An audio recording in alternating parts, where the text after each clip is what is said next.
So by request the AD5X fit my little changes.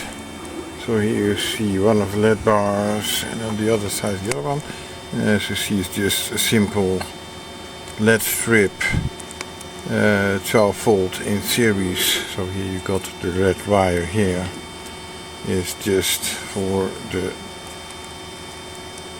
line to go from one LED strip to the next LED strip, so they are in series. So I have it set up for 12 volt in series, 24 volts of course. So the same number of LEDs of course on the same side, but I made this print here so I can easily put it up.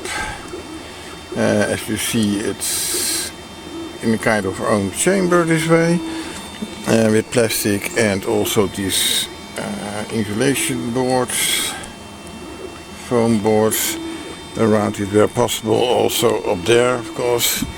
And then what else? Okay, yes, I have this a little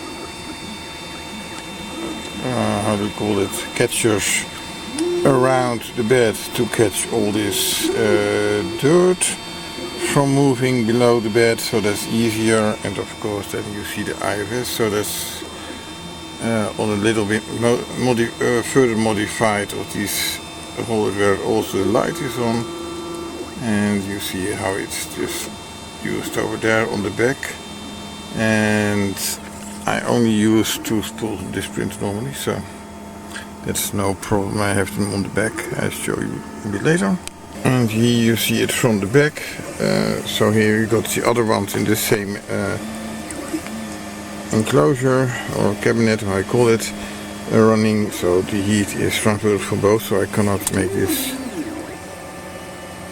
recording long because otherwise it will be cooling down too much. But you see it's very tight here with the other printer, so I have to make sure that with this third printer everything is on the right spot before I can change out the spools, of course. That's no problem.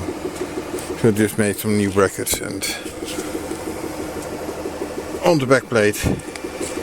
That's easy. Normally you could put 4 of them of course, but then there's no place inside this cabinet. So 2 is enough for me normally on this printer.